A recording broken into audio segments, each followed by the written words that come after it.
జత శోకామయత ప్రజాసృజేయేతి. మళ్ళీ 10,000 సంవత్సరాలు తపస్సు చేసినాడు. ఆ తర్వాత ప్రజలను సృష్టించినాడు. లోకంలో మనం అనుభవించేటువంటి ఎన్ని వస్తువులు ఉన్నాయో వీటన్నిటిని సృష్టించాలి అని సంకల్పం చేస్తాడు, తపస్సు చేస్తాడు. ఆయన వాక్కుకు అంతటి ప్రభావం ఉన్నది.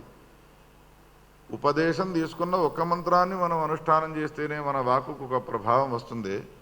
అటువంటిది ఆయన భూమిని సృష్టించాలి అని భూహు అనగానే భూమి సృష్టింపబడుతున్నది అని అంటే ఆయన వాక్కు 10,000 సంవత్సరాల చేత పవిత్రమైనది, ప్రభావవంతమైనది. అందుకని మీరు కూడా వాక్కుతో ఏదైనా సృష్టించాలి అని అనుకుంటే, మీ వాక్కుకు ప్రభావం రావాలి అంటే మీరు కూడా తపస్సును చేయండి. శ్రీకృష్ణ గోవింద. మన తపస్సు ఇదే. హే నాథ నారాయణ, హే నాథ నారాయణ వాసుదేవ, హే నాథ. సృష్టి క్రమం అయిపోయినది, జగత్తును సృష్టించినాను, ఇక నాకేం పని లేదు అని అనుకున్నాడు. విశ్రాంతి తీసుకుంటున్న సమయంలో ఆ వేదాలన్నింటినీ కూడా తీసుకుపోయి చెల్లా చెదురుగా బారేసినాడు.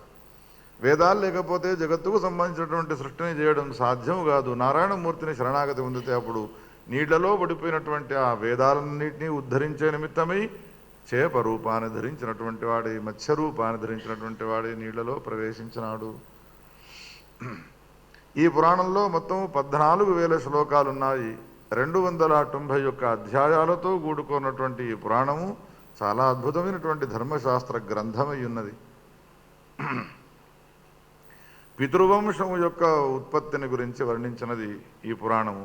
అగ్నిశ్వాత్త పితృవంశములు ఏమిటి, మరణించిన తర్వాత జీవునికి సంబంధించినటువంటి ఏ సంస్కారాన్ని మనం చేస్తామో, సంవత్సర కాలం వరకు చేస్తే ఏ విధంగా చేయాలి, 10 రోజులలో చేస్తే ఏ విధంగా చేయాలి, ఆ తర్వాత వచ్చేటువంటి శ్రాద్ధములు చేసే సమయంలో ఏ విధంగా శ్రాద్ధాన్ని చేయాలి, శ్రాద్ధమునకు బ్రాహ్మణుడిని ఆహ్వానించే దగ్గర నుండి మొదలుకొని వచ్చినటువంటి బ్రాహ్మణుడిని వీడుకోలు చేసేంత వరకు ఈనాడు మనం శ్రాద్ధాల్లో ఏ విధానాన్ని అనుసరించి చేస్తున్నాము, ఏ మంత్రాన్ని చదివి విశ్వదేవతలను ఆవాహన చేస్తున్నాము, ఏ మంత్రాన్ని చదివి పితరుల యొక్క ఆవాహన చేస్తూ ఉన్నాము, ఏ మంత్రమును చదివి విష్ణువు యొక్క ఆవాహన చేస్తూ ఉన్నాము, వండే సమయంలో కూడా ఏ ఏ పదార్థాలను వండాలి, ఏ పదార్థాలను వండకూడదు, శ్రాద్ధ దివసంలో మొదలైనటువంటి అనేక విషయాలు ఇందులో ప్రస్తావింపబడ్డాయి. చంద్రవంశ రాజులకు సంబంధించినటువంటి విషయాలు ఎన్నో వర్ణింపబడ్డాయి. యయాతి చరిత్ర విపులంగా ఇందులో వర్ణింపబడ్డది.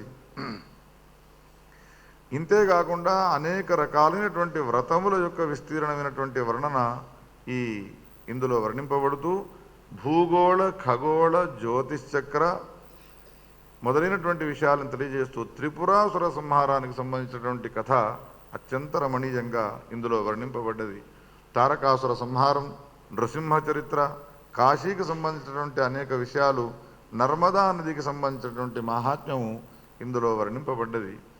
ఇటువంటి అనేక అంశాలతో కూడుకున్నటువంటి ఈ పురాణంలో సదాచార, దానధర్మ, తీర్థయాత్రా వ్రత, పూజా ప్రతిష్ఠాదులు ఒకటేమిటి రెండేమిటి, ఏది లోకంలో ఇది నాకు తెలియదు అని అనుకుంటావో ఆ విషయాలన్నీ తెలియపరిచేటువంటి మహోత్కృష్టమైనటువంటి పురాణము ఈ మత్స్య పురాణము. శ్రీకృష్ణ గోవింద హరే మురారే, హే నాథ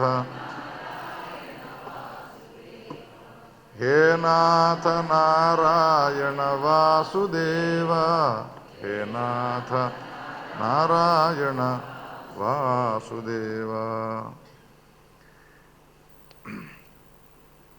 జీవుడు పుట్టిన తర్వాత పుట్టినటువంటి జీవునికి సంస్కారం చేస్తారు.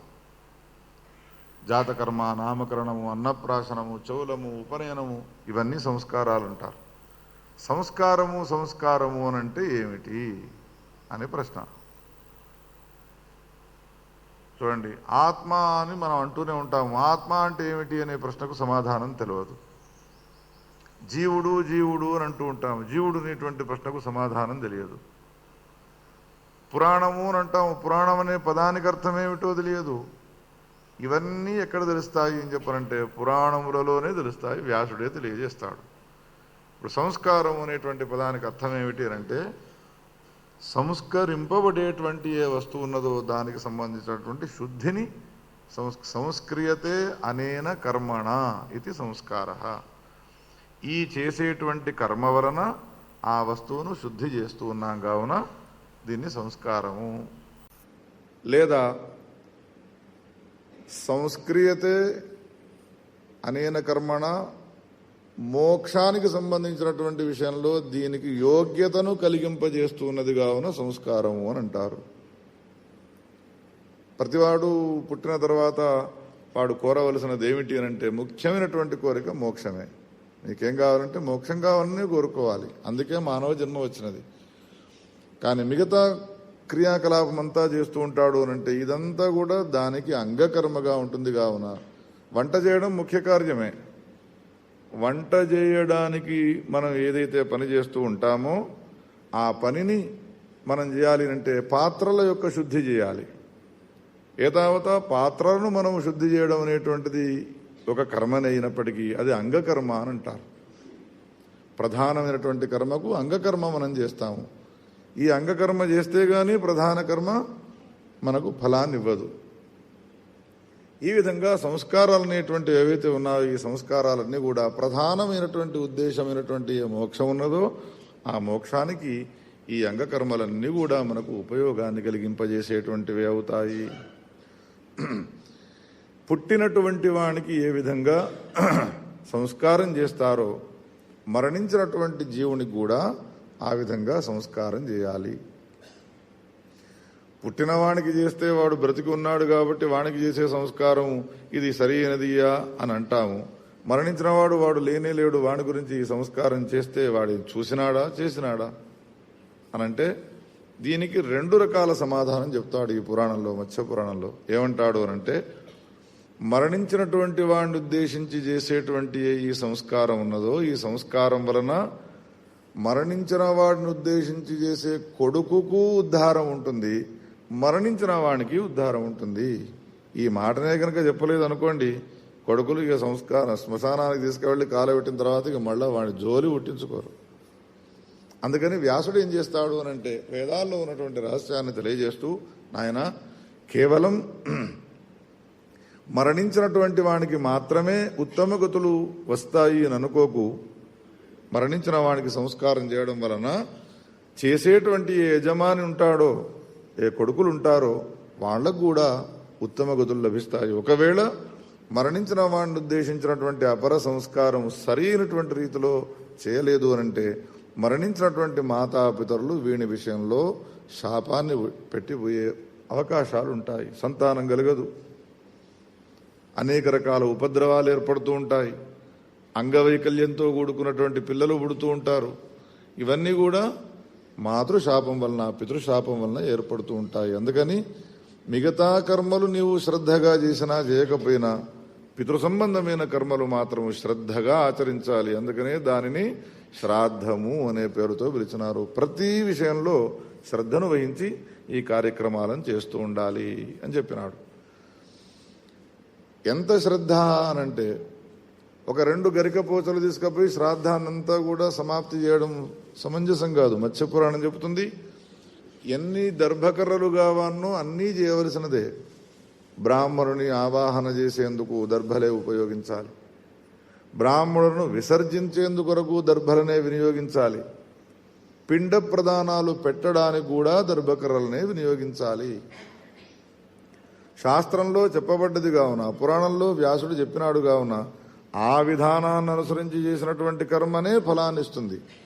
నాకు యోగ్యత బాగా ఉన్నది, అందుకని నేను బంగారుతో తయారు చేసినటువంటి రేకుని ఇక్కడ ప్రసరింపజేస్తాను, దానిపైన పిండాలు పెట్టండి అంటే శాస్త్రం ఒప్పుకోదు, పితరులు దాన్ని స్వీకరించరు. భీష్మ పితామహుడు శ్రాద్ధం చేస్తూ ఉన్నాడు తన తండ్రి గారిని గురించి. అప్పుడు భీష్ముడు చేస్తూ ఉన్నటువంటి శ్రాద్ధాన్ని ఆయన పెట్టినటువంటి పిండాలను తీసుకోవడం కోసమని తన తండ్రి గారి చేతులే బయటికి వచ్చినాయి. ఇక్కడ దర్భలు వేసినాడు, సంకల్పం చేసినాడు, పిండాలను పెట్టడమే తరువాయి. పెడుతున్నావు కదరా నాయన, నీవు ఎట్లయినా ఇగో మేము చేతులు జాపినావు, మా చేతుల్లో పెట్టు అని చేతులు పితృపితామహులు జాపినారు. అప్పుడు బ్రాహ్మణోత్తములను అడిగినాడు, అయ్యా నేను చేసేటువంటి ఈ శ్రాద్ధాన్ని సంతోషంగా స్వీకరించడానికి చేతులు జాపి అడుగుతున్నారు, మరి ఆ చేతుల్లో పెట్టినా దర్భకర్రల పైన శాస్త్రం ఏది చెప్పండి ఆయన. శాస్త్రంలో ఎక్కడా కూడా తల్లిదండ్రులు వచ్చి చేతులు జాపితే పెట్టమని లేదు, దర్భకర్రల పైన పెట్టడమే శాస్త్రం అనగానే భీష్ముడు ఏం చేసినాడు, దర్భకర్రల పైన పెట్టి శ్రాద్ధాన్ని ముగించినాడు. శ్రాద్ధము సమాప్తమయ్యి కాగానే విమానములలో పితరులు కనిపించి భీష్మునితో అన్నారు, భీష్మ ధర్మము యందు నీకున్నటువంటి నిష్ఠ చాలా గొప్పనటువంటిది, స్తుతించదగినటువంటిది, అందుకని నీకు ఇవ్వకూడని వరం అంటూ లేదు, ఏం కావన్నో కోరుకొని ఆయన కోరికలన్నింటినీ కూడా ఈడేర్చి అంతర్ధానమైపోయినారు. శాస్త్రము పైన సంస్కారము పైన అంత శ్రద్ధను వహించి మనం కార్యక్రమాన్ని చేసినప్పుడు ఆ శ్రాద్ధం మనకు 100కి 100 వాళ్ళు ఫలాన్ని ఇస్తుంది అనడానికి ఇంతకన్నా నిదర్శనం ఏం కావాలి. ఈ శ్రాద్ధములు లోకంలో అనుకుంటారు ఇవి పనికిరానివి, ఇవి అపరకర్మలు అని అంటారు, వాటికి వచ్చినటువంటి బ్రాహ్మణులను ఇంకా వేటికి విలువకూడదు, ఎందుకంటే శుభతిథవు అనడానికి బదులు పుణ్యతిథవు అని ఎక్కడి నుంచి అంటాడో అని భావించి ఆ కర్మలకు వచ్చేటువంటి వాళ్ళని ఇంకో దానికి పిలుచుకోము. ఇది కేవలం మూఢనమ్మికతో కూడుకున్నదే. శ్రాద్ధాది కర్మలు ఏవైతే ఉన్నాయో అవి అత్యంత పవిత్రమైనటువంటి కర్మలు. ఇంటికి అతిథి వచ్చినాడు శ్రాద్ధం చేయాలి, ఇంటికి వేదశాస్త్ర సంపన్నుడు వచ్చినాడు శ్రాద్ధం చేయాలి, అష్టమి తిథి వచ్చినాడు శ్రాద్ధం చేయాలి, ద్వాదశి వచ్చినాడు శ్రాద్ధం చేయాలి. 365 రోజుల్లో మొత్తం ఎన్ని శ్రాద్ధాలు ఉంటాయి అంటే 96 శ్రాద్ధాలు ఉంటాయి. షణ్ణవతి శ్రాద్ధములు అని అంటారు. మరణించిన తల్లిదండ్రులను ఉద్దేశించి సంవత్సరానికి ఒక్కసారి శ్రాద్ధం చేస్తేనే మన శ్రాద్ధం అవుతుంది అని 96 శ్రాద్ధాలు చేస్తారా? నిత్యములు, నైమిత్తికములు, కామ్యములు అని మొత్తం 3 రకాలుగా ఉంటాయి ఈ శ్రాద్ధములు. నిత్య శ్రాద్ధములు అంటే తల్లిదండ్రులను ఉద్దేశించి ఆ మరణించినటువంటి తిథుల్లో చేసేటువంటివి. నైమిత్తికములు అంటే సంక్రమణలలో, ఆ తర్వాత పర్వదినములలో చేసేటువంటివి నైమిత్తికములు. తీర్థయాత్రలు చేసినప్పుడు చేసేటువంటివి నైమిత్తికములు. కామ్యములు అంటే సంతానం లేని సమయంలో చేసేటువంటి శ్రాద్ధం.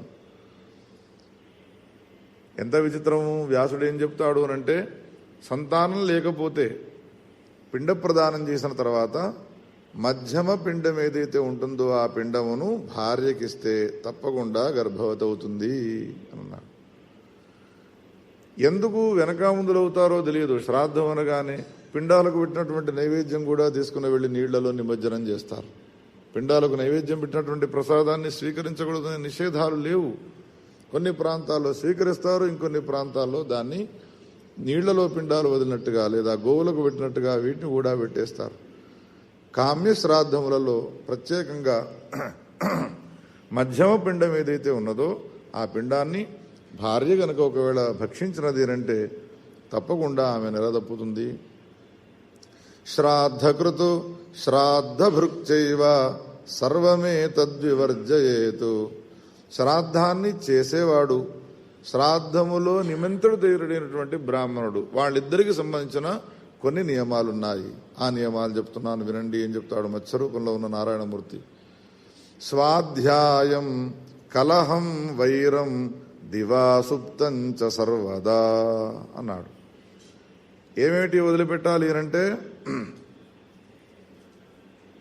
స్వాధ్యాయం వేదాన్ని చదవడం వదిలిపెట్టాలి ఆ రోజునాడు. రెండవది ఎదుటి వాళ్లతో పోట్లాడడం మానుకోవాలి. మిగతా రోజుల్లో నువ్వు ఎంత పోట్లాడినా సరే నా శ్రాద్ధం నాడు మాత్రం నువ్వు పోట్లాడబోకు.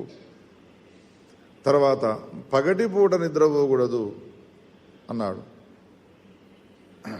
ఎత్ర ఎత్ర ప్రదాతవ్యం సపిండీకరణాత్మకం తత్రానేన విధినాదేయం అగ్నిమత సదా. ఇంటిలో పూజను చేసే సమయంలో ఘంటానాదాన్ని చేయకూడదు. అదేవిధంగా గరిటకు సంబంధించినటువంటి చప్పుళ్ళు చేయకూడదు. కలిపిన తర్వాత దానికి అంటుకొని ఉంటే ఏం చేస్తారు, గిన్నె కొడతారు. ఆ శబ్దధ్వనులు వింటే నిరాశా పితరో గతాః, నిరాశతో వెళ్ళిపోతారు. ఆనాడు భోజనం చేసే సమయం పిల్లలకు వంటి పెట్టాలి అని చెప్పి వాళ్ళ కోసం ప్రత్యేక పృథక్ పాకాన్ని చేయకూడదు ఇంట్లో. ఈ విధంగా సామాన్యమైనటువంటి నియమాలను చెప్పి అనేకమైనటువంటి విశేష నియమాలను చెప్పడం ప్రారంభించినాడు. శ్రాద్ధ కాల నిర్ణయాన్ని చెప్పినాడు. అయ్యా, నాకు ఆఫీస్ ఉన్నది, 12 తర్వాత నేను ఆఫీసుకు పోకపోతే ఇబ్బంది అవుతుంది, ఇవాళ ఎవడో ప్రత్యేకమైనటువంటి వ్యక్తి వస్తాడట, అందుకని 8 గంటలకల్లా రండి, 9 ముగించి మేము పంపిస్తాము అంటాడు. వీనికి కూడా ఆనందమే. 8 గంటలకల్లా వస్తే 1 గంటకు ఇంకో దిక్కు వెళ్ళవచ్చు భోక్తగా. ఒక భోక్త ఒక చోట భోజనం చేసినాడు అన్న తర్వాత ఇంకో చోట భోజనం చేయడానికి వీల్లేదు. 2 రోజుల వరకు ఆ శ్రాద్ధ భోక్త ఇంకో చోట శ్రాద్ధానికి పోవడానికి వీల్లేదు భోక్తగా. ఈ నియమాన్ని చెప్పినాడు. రాత్రిపూట భోజనం చేయకూడదు.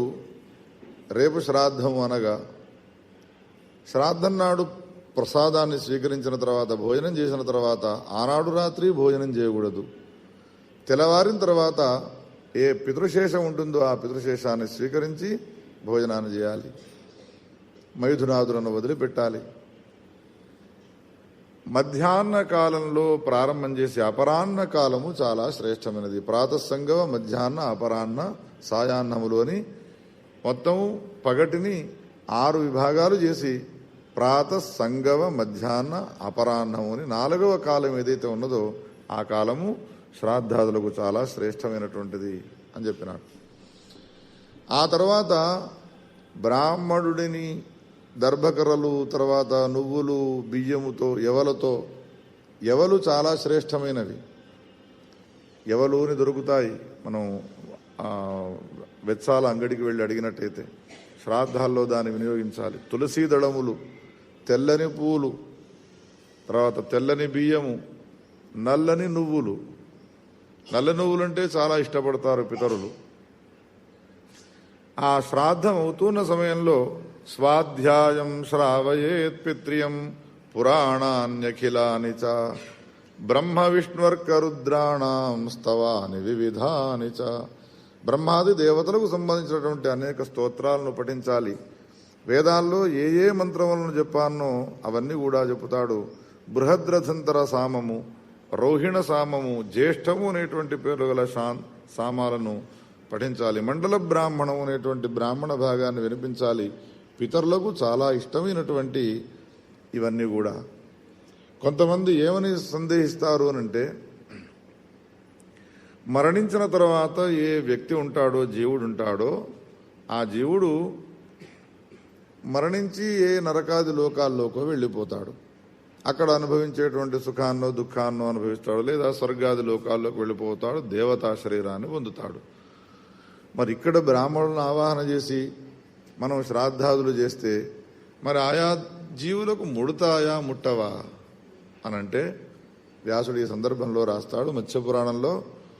మరణించినటువంటి జీవుడు కనుక ఒకవేళ ఒక ఆవుగా పుట్టినాడు అనుకోండి, వాళ్ళు ఆ గోవులు తినేటువంటి ఏ జీవుడు మరణించి గో శరీరాన్ని పొంది ఉన్నాడో ఆ గోవు తినేటువంటి గడ్డిలో ప్రవేశిస్తుంది మనం పెట్టినటువంటి శ్రాద్ధానికి సంబంధించినటువంటి ఆహారం. ఒకవేళ మరణించినటువంటి దేవుడు దేవతా శరీరాన్ని పొంది ఉన్నాడు అనుకోండి, అప్పుడు మనం పెట్టినటువంటి ఈ శ్రాద్ధం యొక్క ఫలం ఏమవుతుంది? వాళ్ళు దాగేటువంటి అమృతంలో ప్రవేశిస్తుంది. మానవునిగా పుట్టినాడు అనుకోండి, వాడు తినేటువంటి అన్నంలో ప్రవేశిస్తుంది. అందుకని ఇక తస్మాన్నిధేయమాకాశే దశరాత్రం పయస్తథ. ఒక జీవుడు ఇంట్లో మరణించినాడు, శవాన్ని అక్కడ పెట్టినారు. సంస్కారం చేసే సమయంలో ఆ శవాన్ని తీసుకుని వెళ్ళి క్రమక్రమంగా శ్మశానానికి తీసుకుని వెళ్తారు.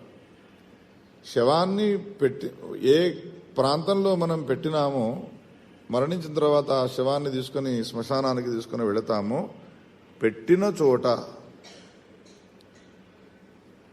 శ్మశానంలో కాల్చడం వలన ఏర్పడ్డటువంటి దాహ ఉపశమనం కావాలి అని అంటే సరే స్నానాలు చేసుకోవాలి ఇత్యాది విషయాలన్నీ మనకు గరుడ పురాణంలో చెప్పినాడు. ఇవి సంక్షేపంగా మనం చెప్పుకున్నాము.